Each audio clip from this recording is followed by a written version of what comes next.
So we're going to keep going on to our final panel.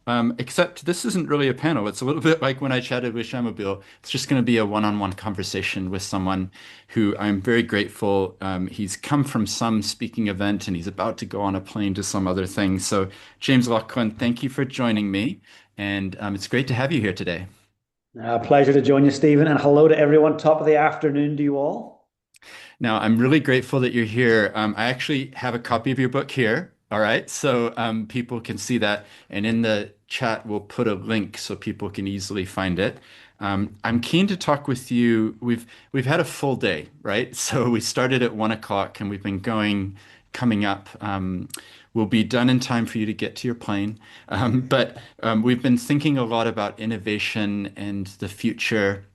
And the reason I wanted to finish with a conversation with you is that if we're going to do this hard mahi and work, then we need to look after ourselves and we need to have discipline when it comes to our own care. That's been highlighted for me recently, as you know, with some kidney stone trouble, and nothing else matters once your health is in trouble. So I would love to find out a little bit about habits of high performers. I actually remember chatting to you. You might not remember this, but a few years ago. So I wonder if you could start there, and then we'll put a link in the chat to the conversation we had for seeds as well. But yeah, a little bit about the book itself and the origin, and then we can get into some habits. Awesome. Stephen, thank you so much. And look, habits of high performers, people might look at the title and go, oh, it's for athletes. But I promise you it's not. Athletes do read it and get lots from it, but it's for an everyday human who wants to adopt habits in their work and their life. And, as someone who was, people would look to me in my previous career and go, yeah, he's a high performer. He's won 7 world titles, 10 national titles. He looks like a high performer. And in my work sphere, yes, I was getting great results, but I was not getting great results in my relationships or my health and well-being. My marriage ended in divorce. I had a really strong relationship with alcohol, and I certainly wasn't healthy. And so when I started again and took a new direction, I thought, is it possible to win on field in your career and strive for that and also off field? So the whole premise of the book is if we look at the definition of high performance, consistently exceeding norms whilst maintaining healthy relationships and well-being. That's the goal. Mm, I love that. It's the thing that strikes me is that you mentioned people might think, oh, this isn't a book for me. And I get it as well, where people think that principles of leadership or improving, oh, that's my job title. I just started, look, I'm just a junior assistant or whatever. And the thing that I try to emphasize for people, and I'm happy for you to riff off of this because this is just going to be a back and forth. I don't have a set number of questions. But the thing that I always say to people is, hey, you're the leader of at least one person, and that one person is yourself. And if you can't self-lead yourself, then when will you ever be ready to lead others? And I think that's a principle. Once you realize it, then it opens up your eyes to actually, I need to be careful. I need to think about what I'm doing, the energy I'm spending, where am I getting my sources of truth and information. Any thoughts Yeah, on the that? greatest, yeah, the greatest gift that you can give yourself is to pour into yourself, to learn, to upskill, to focus on personal development, self-help. I know some people roll their eyes when they think of those books, but actually, you can't lead others until you lead yourself. And Mm, sometimes I've worked with great leaders, people who've ran countries, but equally I've worked with prime ministers who are terrible leaders. And so a title means nothing. It's all about how we actually influence. And you can't influence authentically unless you can influence yourself. And that comes back to the Stoic principles of courage, temperance, wisdom. And you only get that from learning. So for me, I mean, I'm an avid reader. I'm sure there's many readers on here, whether you do it in audio format or paperback. Reading is one of the greatest gifts you can give yourself to learn and grow. yeah, I love that. And the intro, or before the intro and the contents, I loved your dedication. If it's okay, I'm going to read it out. You said, Carolyn and Finn, you make life extraordinary. You're the best part of my story. Mhm. Thank you, Stephen. Yeah, Yeah. it's they're the highlight of my life. And no matter where I'm in Auckland at the minute, but next week I'll connect with people in Fiji, and I'll always, every stage I step on, I'll honor both Finn and Caroline. I'm not getting on any stage. I don't care if it's a massive corporate Microsoft thing or if it's a small business. If they're asking me to be on a stage, I'm going to share what's most important. And what's most important every day of the week, my little boy Finn and my partner Caroline. So yeah, the effort that went into the book, there was a lot of sacrifice that they had to make, that's for sure. And even with my career, that they are so incredible. So I think we can all probably take a moment to honor the people that support us on our missions. Mm. Yeah, totally. I was saying in the last session, get your phone out and send a text message to somebody and say thank you for what you do. Same principle. I feel the same about my wife, Ellie, and I've got four kids. So Shanna, Isla, Isabel, and Isaac. Like that's why you keep going. That's why you do what you do. And nobody else's approval really matters compared to having that, you know, your family. I'm interested in something you mentioned in passing just before, and I'd love to dive into it because when we had a podcast conversation, we went into quite a lot of depth. So we're not going to go into as much depth as the podcast, but you mentioned alcohol. Can you tell us a little bit about the role that alcohol plays within our society? And then what have you found the results have been of abstaining from alcohol? What's that journey been like for you? Look, as an Irishman, this is an interesting conversation to be having, to be fair, right? Alcohol is certainly a big part of my life, my upbringing. It's a way to celebrate, a way to de-stress, a way to mourn, a way to connect, a way to entertain clients. I had so many different parts of my life that alcohol was a part of. And one of my mentors said, James, you realize that it's attractively packaged poison. I said, what on earth are you talking about? He says, look at how beautiful the marketing is and the branding, and look at all these adverts and films, and alcohol's kind of woven into every part of society quite subtly. I was like, yeah, I know, but I enjoy it. It's great. He says, could you do 1 year no beer? I said, what's 1 year no beer? That sounds miserable. And so my partner Caroline said, yeah, let's do it. So she was the instigator, and it was during COVID. We were watching Game of Thrones on replay and drinking red wine as we went. So about 2 weeks into that, we decided 1 year no alcohol. We got to a year and realized, well, one, we've got more energy, we've got more dollars left in the bank, no hangovers. The business had really taken off. I was like, there's so many positives here. And so we've just kept going. Well, I think we're just over 6 years now, and yeah, we've stopped counting really. But it's been the greatest gift. And I'm not saying everyone needs to stop drinking alcohol. Some people are going, James, it's a Friday, it's 4 p.m. Come on, the South Blanc's ready to rock. But my challenge is, could you challenge your relationship with alcohol and go, hey, am I the dog wagging the tail, or is the tail wagging me? Mm. And I think when we spoke, you talked about are you bringing your best self to the next day, which was, yeah, it was quite impactful for me to think about how am I with my children? Like, am I giving them everything that I've got, or am I not as fast or not as sharp as I could have been? So, yeah, it's really helpful. It's interesting. I looked at it this way. So, being a person who wants to be a higher performer in different parts of my life, I thought, okay, if I'm hungover, just slightly off, I would say 3 or 4 beers. Next day, I'm not 100%, maybe 80%. If I did that once a week, well, there's 52 weeks, 52 times in a year where I'm under power and mediocre. That's 2 months of mediocrity a year. And I just asked myself, am I willing to put up with that? I was like, well, Mm. actually, no. I want to try and raise the bar a little bit. So I think sometimes a tough conversation with yourself, it's not fun all the time, but it can make you just adjust your relationship with it. Yeah.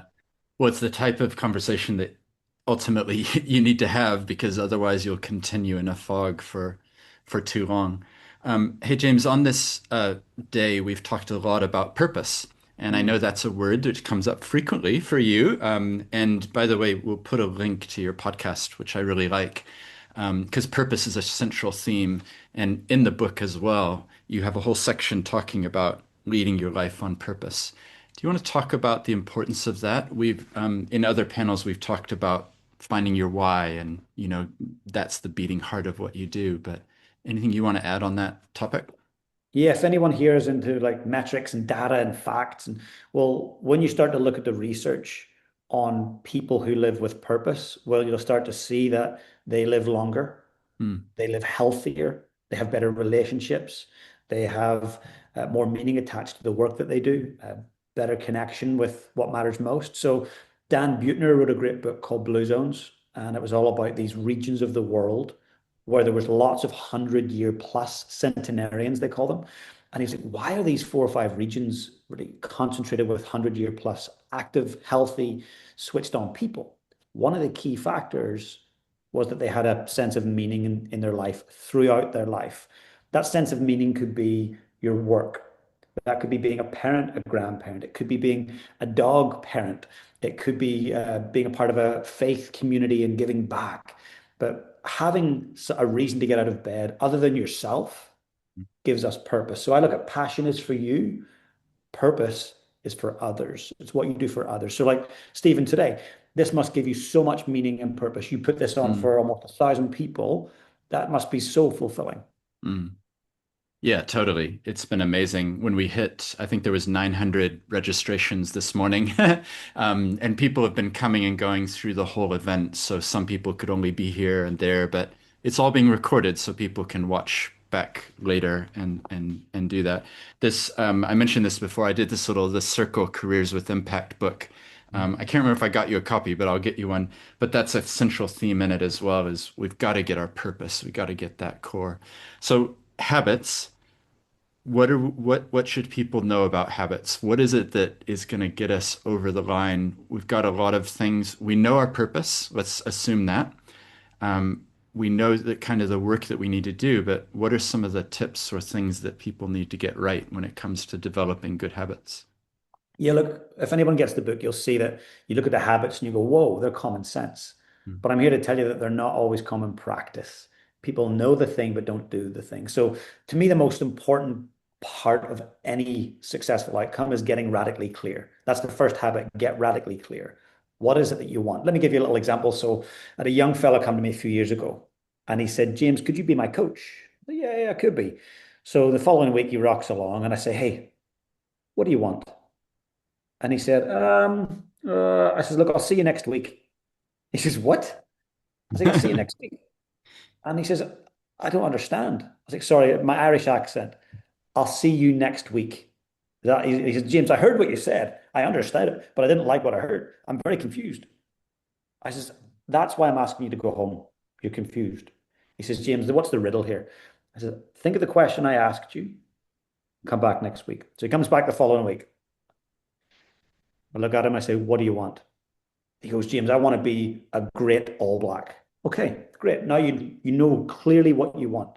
Most of us, many of us, will, when we're asked, what's your financial retirement number? Hey, what does a successful life look like to you? Well, we're not radically clear. And in life, there's certain parts of our life we want to be clear on. So he now said, I'm great All Black. I says, great. Second question that we've all got to answer. Why do you want that so badly? He goes, well, my parents and grandparents have all been involved in the sport. Okay, last question, and this is the one most people don't like answering, but this is the game changer. I said to him, how much are you willing to suffer to get that outcome? And he says, what are you talking about? I'm not paying you top dollar to make me suffer. I'm paying you to get my result quicker. I says, great. And I got a piece of paper and I wrote down a number on it. And I says, this is your solution right here. I says, read that number out. And he goes, +614. He says, James, what is this? I says, that's the phone number for the head coach of the Wallabies. I suggest you go across the ditch and join the Wallabies because there's no way you're going to make the All Blacks. He did not see the funny side. And I says, my friend, if you're not willing to suffer for your dream outcome and you can change it to sacrifice if suffer's too harsh, you will never make it. I says, go and join the Wallabies. You'll walk straight through the front door. Sorry to the Aussies on the call. I do rate the Wallabies. They're great, just not as much as the All Blacks. And he eventually made the All Blacks, and he's been playing for a long time there now. Not my secret sauce, but he answered those 3 questions. We've all got to be able to answer those 3 questions. That's the most important habit. Get radically clear. Okay, so we've gotten radically clear. I love that example, by the way. I think it's so yeah, what are we here for? What are we wanting? What do we wanting, not the ecosystem or our parents or grandparents. Once we're radically clear, what are some tips? What else should people know about? Yeah, so the biggest thing that holds people back from achieving what they want and getting the feelings that they want from those things are the beliefs. Everyone in this call, you're all full of BS. Belief systems before you all kick me out of the call. You're all full of belief systems, right? Can you all do me a favor?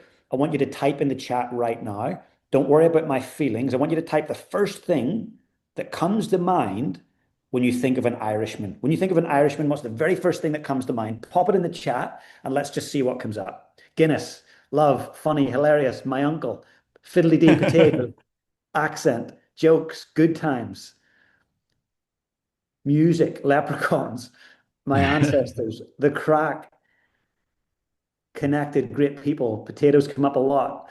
Did someone say a great rugby team? For whoever said a great rugby team, I think I'll send you a free copy of the book. Yeah. So, guys, what you're writing there, that's your BS, that's your belief systems. It doesn't make them right, doesn't make them wrong. It's just what they are. So, what happens in our lives when we set goals for our relationships, for our career, for our ambitions? Often our beliefs will be the things that hinder us. Let's take money, for example. Um, if I was to say, finish this off for me, you can put it, you can type it in as well. Let's finish this off. I grew up 12,000 miles from you guys, most of you guys. So you probably shouldn't answer the same thing, but you might. Finish the sentence off. Money doesn't grow on. What would you finish that with? Trees, trees, trees, trees, trees, trees, trees, trees. Okay, lots of trees there, right? 33 trees. So money doesn't grow on trees. Now, isn't that interesting? Many of us didn't grow up in Northern Ireland, yet you're saying exactly the same thing. That's a global belief system. And I often believed money didn't grow on trees. And therefore, there was never any of it. I couldn't find it. I couldn't keep it. It always disappeared. But as soon as we start to rewire some of these beliefs, things start to turn and our outcomes start to really become predictable. So in the book, I take you through the four most important beliefs: happiness. I'm sure you guys have talked about that today. Money, failure, and success. Those four global beliefs will dictate whether that radical, clear vision comes to life or not, and how you get there. Mm, that's great. I love the use of the chat too. It's been actually a fun feature of the whole day. People have been really putting lots of comments and interacting and back and forth. So yeah, it's really been awesome.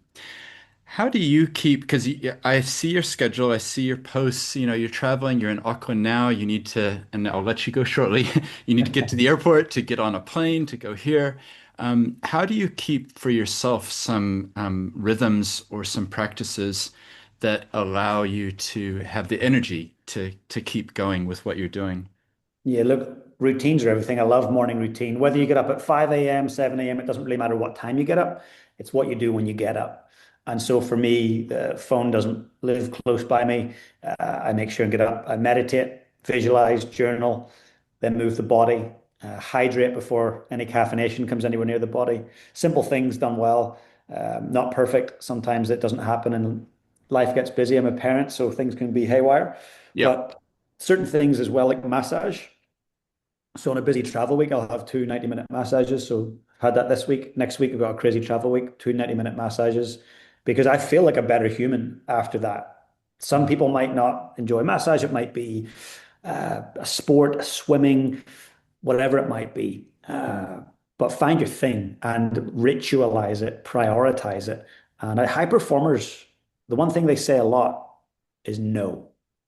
No, I can't be there. No, I can't make it. No, it's not on my priority list.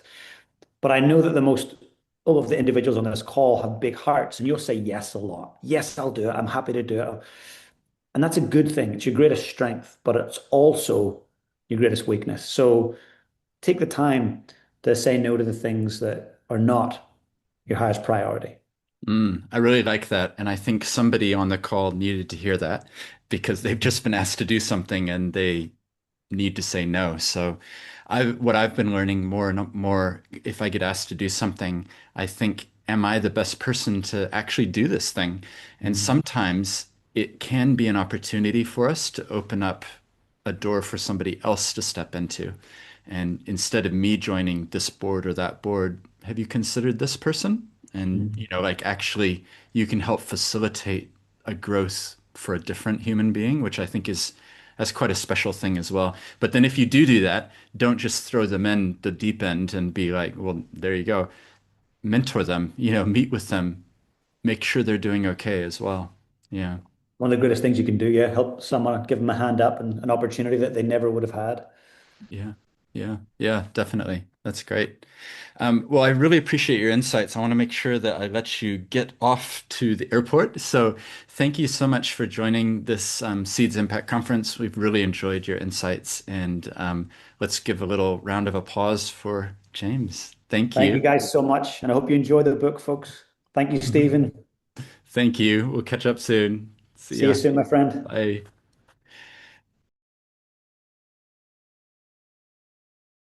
Well, everybody, that I wanted to respect James's time because I know he literally has to get to an airport to get on a plane. So we wanted to make sure he had time to do that. Maybe just as we're drawing to an end, I'm not going to keep this a long, drawn out ending because I'm quite tired myself now. But I did want to say a couple things. The first one is I've really enjoyed the chat. I think what we'll try to do is in some way, I think there's been like 300 plus interactions on the chat with kind of likes and endorses and, comments. So I personally haven't had the chance to go through it all and see what people are saying, but we might work out if there's a way that we can provide the chat out wider. If for some reason you don't want something included, then maybe just send me an email and then we can delete that or not include it. But I think there's a lot of wisdom and a lot of links and a lot of really cool stuff that's been shared in the chat. So that's good. And just picking up on something that James and others have said about, well, really being a leader yourself. Um, I think it's important that we keep asking ourselves this question of how are we growing? How are we improving? I view it as if each of us are like this little bell here, and you can hear the sound when I ding it like this. But if I put it like this, you can't hear it. And too often I think, there's no sound at all. But if I know, or if you know your purpose, all of a sudden it's going to ring out for everybody to hear. That's a metaphor that I find helpful in my own life, thinking about what it is, why I do it, what I say no to, what I say yes to. Um, it's been a real pleasure to have you join us today. We've really enjoyed it. As I mentioned at the start, Perryfield Lawyers is a law firm that's trying to do things a little bit differently, hosting an event like this, for example, but this is just one example. This is a book that we just put out. We host oftentimes conversations on specific topics like community housing or immigration or different things like that. So be sure to check us out. We're really happy to come alongside and support your team as well.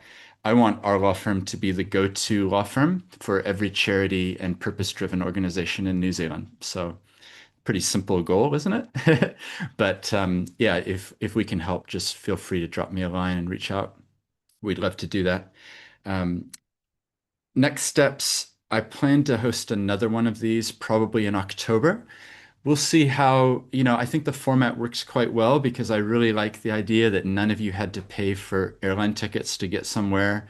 I didn't have to pay a lot of money for a venue. There was no catering costs.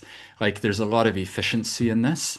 But equally, I do like meeting people as well. So there might be variations. Maybe we can have some in-person gatherings. I know in Wellington, Velocity Financial have been hosting some people in a room, which I think is a pretty good format. And we could do that in different parts of the country while we did this sort of thing. The point of this is if you have an idea, if you have a suggestion, then I welcome receiving it.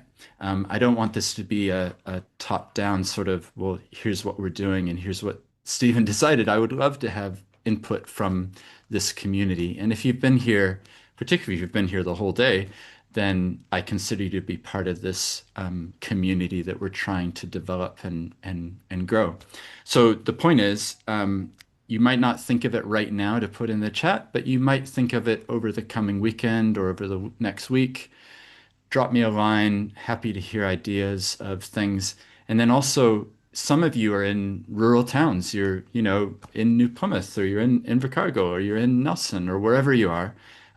So maybe there's something that you could help coordinate at a local level, if we do run this again. Yeah, it would be good. It would be good to do that. Um, I am writing a little thing. I'm calling it The Journey right now.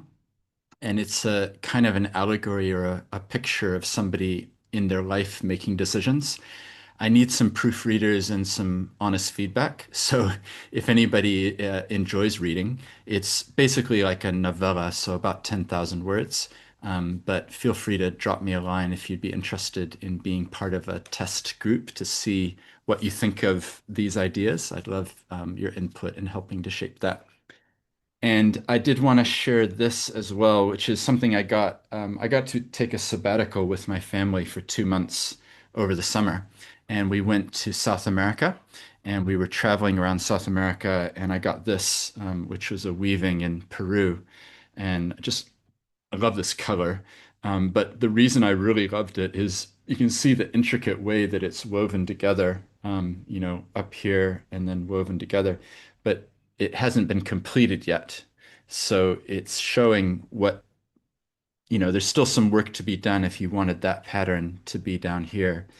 And it's an image I want to leave with everybody is this idea that each one of you are like strands. Each one of you is a little bit of thread. And I wonder what it would look like if we as a community, and look at the chat and all the going back and forth, what would it look like if we wove together intentionally? What would it look like if we saw what someone else was doing and helped them in some way or posted about their amazing work? I'm trying more and more, if I meet someone, I'm trying to take a photo with them and then post about the great work they're doing to amplify what they're doing. The point of this is how can we interweave? How can we support each other better? How can we stand out as a community that then goes out into other parts of this society? I see us as potentially being able to do things differently. We're small enough where we can actually get to know everybody. And what would it look like to weave together that weaving of coming together? So I thought I would end by reading you a little poem, and then there is a karakia for us to finish. This poem, some of you will know, and others maybe have not, but I'm going to read it out. It's The Road Not Taken by Robert Frost from about 100 years ago. He wrote this, and the final stanza is the one that always stands out to me. And my question to each of you is, what would it look like in your life to take the road that was maybe less traveled? Two roads diverged in a yellow wood, and sorry I could not travel both, and be one traveler. Long I stood, and looked down one as far as I could, to where it bent in the undergrowth.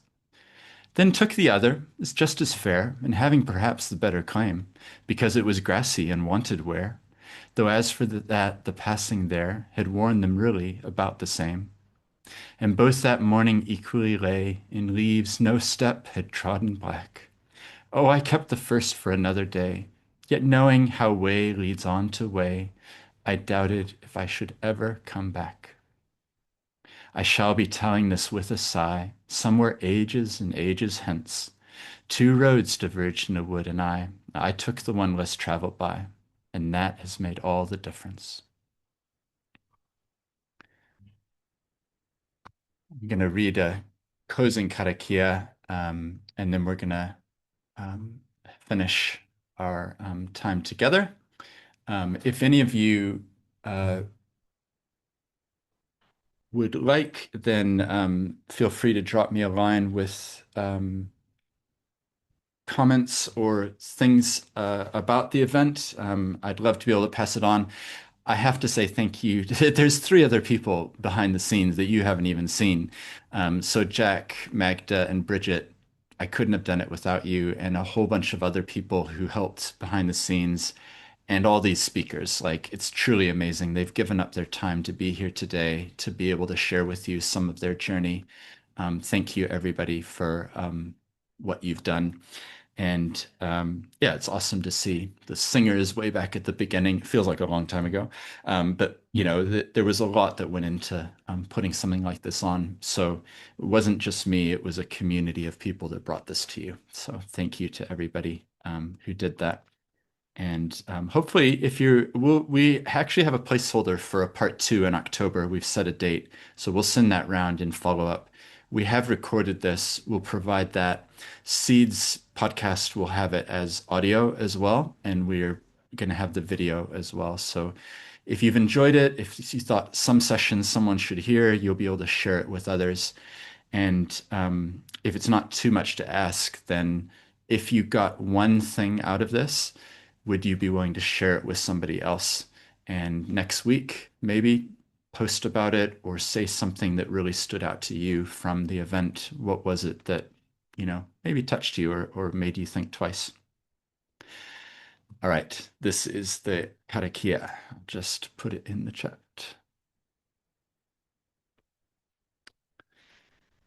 So you're welcome to join me as I read this out, wherever you are. Kia ora te marino, kia whakapapa ponamu te moana, he huarahi mā tātou i te rangi nei, aroha atu, aroha mai, tātou ia tātou katoa. May peace be widespread, may the sea be like greenstone, a pathway for us all this day. Give love, receive love, let us show respect for each other.